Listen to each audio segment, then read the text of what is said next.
နင်ပြောတာလွယ်လိုက်လား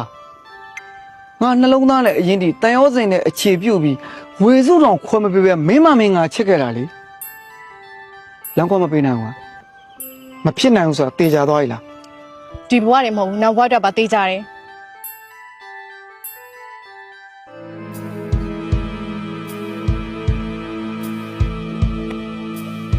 ဒီနေ့ဒီချိန်ကနေစပြီးမသိစိတ်ကနင့်ကိုတတိယနေရင်တော့အသိစိတ်ကရိုးချောင်ဆောင်ပြီးတော့ငါနင့်ကိုမေ့ပြလိုက်မှာနော်ဒီဖုန်းထဲမှာနင့်တက်ပုံနေ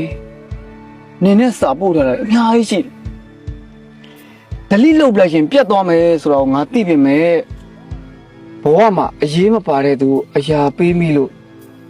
အနာလေးနဲ့ကြံခဲ့ရတဲ့အထိမ့်မှတ်အနေနဲ့